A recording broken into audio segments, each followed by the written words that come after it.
Shri Gurubhyo Namaha Hare Om.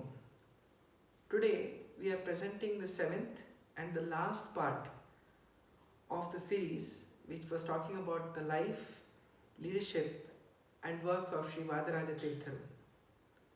We started this journey of Shri VAdirAja's life 7 days back, and today we are here to see the ultimate destination of his illustrious life.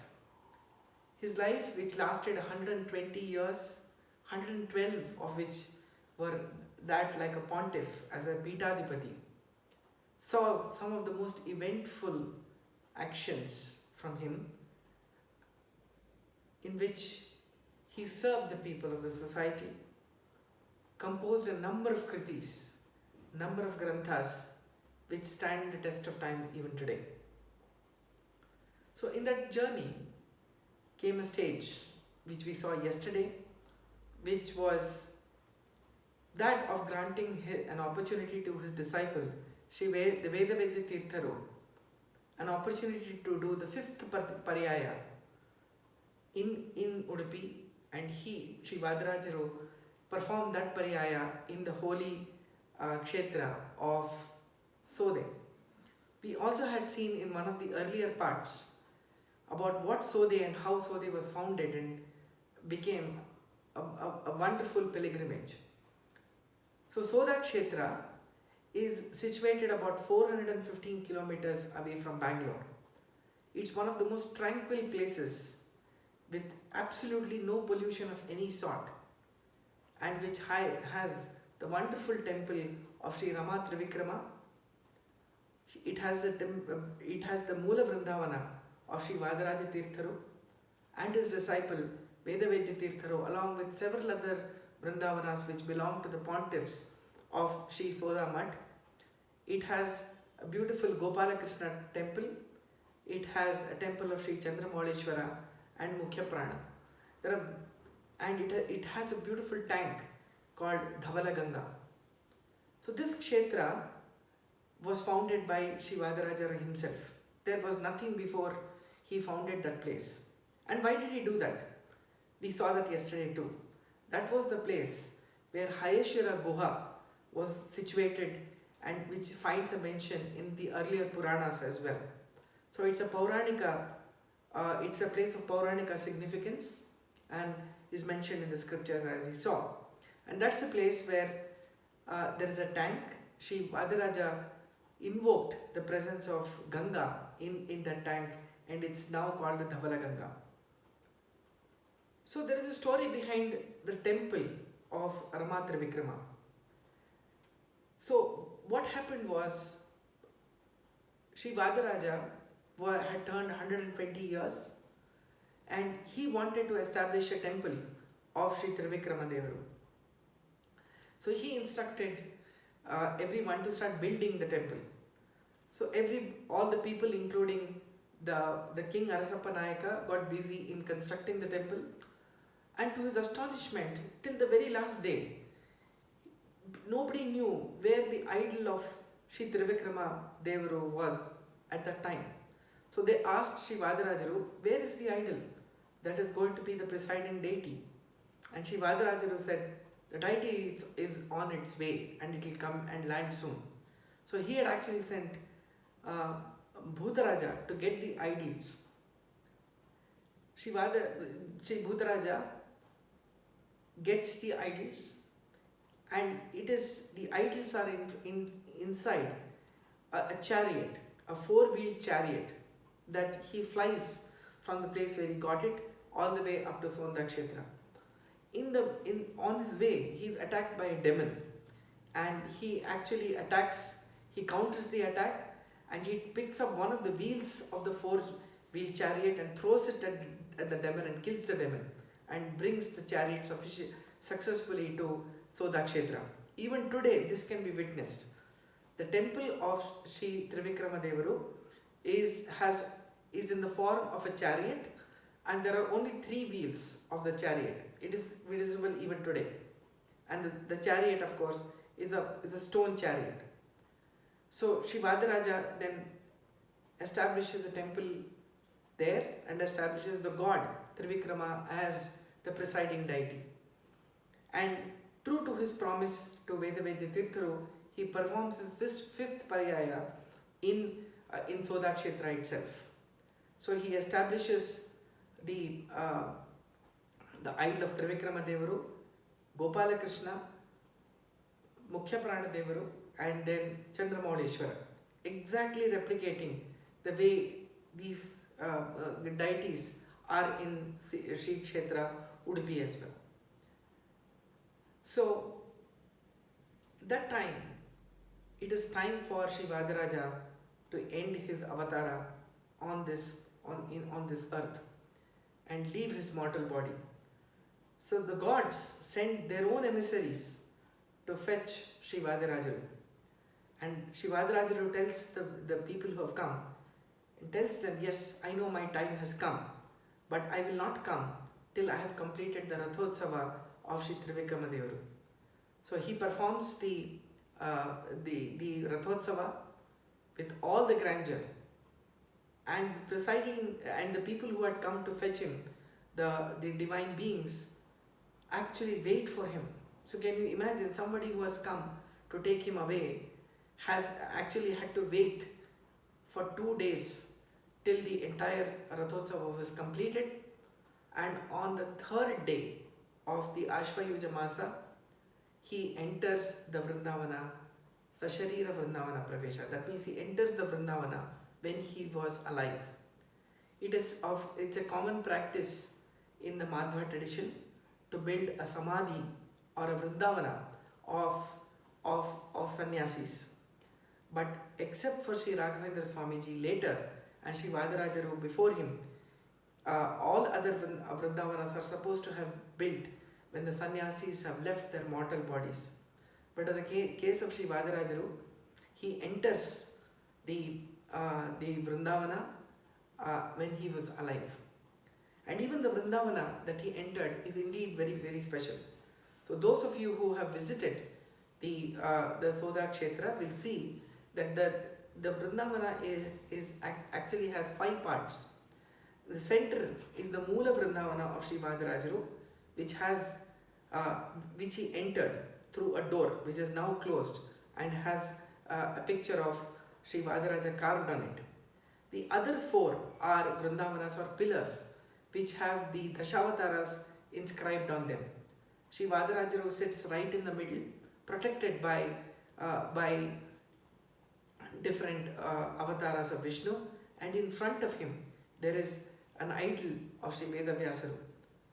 So it is in a pose in which the student is sitting in front of his teacher. Imagine a scholar and a great scholar like Sri VAdirAja is still learning from Sri Vedavyasa. So that shows the immense depth of spiritual knowledge that exists. That despite being a scholar of that order, he is still learning, and he is giving a big message to all of us that no matter how much one learns, how much one knows, there is no end to pursuit of spiritual knowledge. So the Pancha Vrindavana was thus formed. On the right of, when you are looking at the Vrindavana of Sri VAdirAja, on the left you will find another Vrindavana, which is that of his dear disciple Sri Theertha. Subsequently, many other Vrindavanas of the pontiffs of Sri Sode VAdirAja Math have been established around the Vrindavana. The Vrindavana even now is probably one of the most tranquil places that one can visit, because it indeed has the presence of Sri VAdirAja in it. So how do we believe that? There is a very interesting story which follows the Vrindavana Pravesha of Sri VAdirAja. After the event is over, of course, many people are deeply saddened by the fact that Sri VAdirAja did not exist in front of them in his mortal body. One of them, of course, was his disciple Sri Theertha, who wept one day while sleeping, and in this dream Sri VAdirAja himself appeared and asked him that, I know you want to meet me and you want to speak with me. So I will give you one opportunity to either speak to me or see me. What would you like to do? And Sri VAdirAja then opts to actually see Sri VAdirAja. So VAdirAja tells him that the next subsequent day, Bhutarajaru will come and open the Vrindavana, and at that time he can actually see Sri VAdirAja sitting in the Vrindavana. So this happens, Bhutarajaru opens the door of the Vrindavana, and inside that is seated Sri VAdirAja himself. Sri VAdirAja had the divine opportunity of seeing Sri VAdirAja inside the Vrindavana. Of course, he tries to speak with him, and at that point in time, Bhutarajaru then closes the door of the Vrindavana. So it is very clear that Sri VAdirAja exists in that form inside the Vrindavana with his divine presence. When VAdirAja left his mortal body and he was on his way towards Vaikuntha Lokha, he actually took off the Angavastra, or the Shati as it's called, the saffron robe that he was wearing, and he threw it on the ground. And also he took his paduka, or the slippers that he used to wear, and he threw it on the ground as a symbol of the fact that he will always remain with his disciples. Even to this day, on the day of the Aradhana Mahotsava of Sri VAdirAja, one can see all this present and preserved by the Sode VAdirAja Math. But Sri VAdirAja's greatest presence can be felt in the wonderful granthas that he has written and left back for us. It is practically impossible for us to even read out a list of all the wonderful granthas that he has given us. He wrote many granthas which are commentary on Sri Vedavyasa's work, Sri Theertha's work, Sri Madhvacharya's work, and so on. And he wrote many Swatantra granthas, that means granthas which are independent and yet address the spiritual topics that have been addressed in the Madhva Shastra. As I said, and as I shared earlier, he's written hundreds of Devarnamas in Kannada, and hundreds of them in the language of Tulu, which is again a rare thing to find in the spiritual context. Besides this, he has left us an unbelievable legacy of great Peethadipatis who came in, who sat on that throne that he did of Sode VAdirAja Math Peetha, and built a very strong lineage of gurus who worked for the social good of the people, as well as gave them many texts and granthas, and expanded the huge field of spiritual knowledge that was there. So in that lineage, more recently, we all had the opportunity to see the greatness of Sri Vishwottama Tirtharu. Sri Vishwottama Tirtharu have also rebuilt many parts of Soda Kshetra and other establishments belonging to Sri VAdirAja Math, and also has written the Tippani of his magnum opus Yukti Mallika, which has subsequently got translated. After his Vrindavana Pravesha, Sri Vishwavallabha Tirtha Swamiji, the current pontiff of Sode VAdirAja Math, has continued the great tradition of bestowing knowledge. So one of his earlier projects was actually translating Yukti Mallika and Sri Vishwottama Tirtha's commentary on Yukti Mallika, and he's got that translated in Kannada, making it accessible for the common man to understand a wonderful grantha of Yukti Mallika. Subsequent to that, many other granthas of Sri VAdirAja have got translated and have got published by Sode VAdirAja Math. With the view that modern education should go hand in hand with our seeking of spiritual knowledge, Sri Vishwavallabha Tirtha Swamiji has founded Sri VAdirAja Institute of Technology near Udupi, near Pajaka Kshetra, which is again situated in Vishwottama Nagar, and it's a beautiful college which is currently completing its 10th year of establishment. and is soon rising to be one of the best education institutions in that part of India. The institution gives subsidized education to the students coming from rural areas, and yet uh, give them world class education of technology and engineering subjects. Besides this, Shri Vishwavallabha Swamiji has also established number of education institutions, including Vidyapitha in Sode Kshetra itself, which is now flourishing to become one of the greatest centers of spiritual knowledge. As we speak, this is the year of Sharvari. So this year is called Sharvari. This was the year in which Sri VAdirAja Theertha Swamiji entered the Vrindavana in the year 1601. That was the year in which Sri VAdirAja entered Sajiva, or entered with his mortal body, he entered the Vrindavana. So on this occasion, it is not sufficient just to remember Sri VAdirAja and simply reflect on his life. There are a lot of things that we need to learn from his life. And his main message was the fact that Sri Hari is Sarvottama, and one can get moksha or salvation only through undivided bhakti in him. That was the central message of Madhvamata, and that remains the central message of Sri VAdirAja.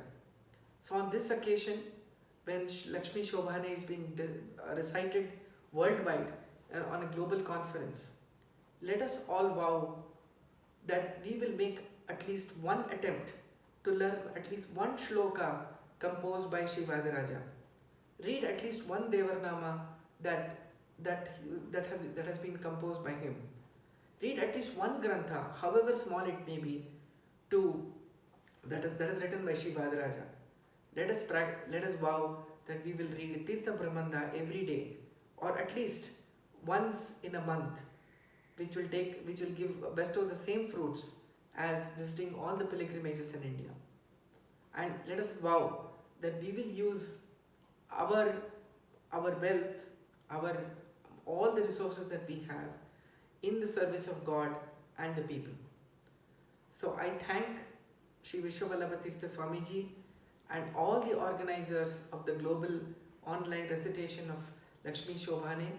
It's a commendable effort, and I thank them for giving me the opportunity to present in a 7-part series the divine life, leadership and works of Sri VAdirAja. Shri Krishna Arpanamastu.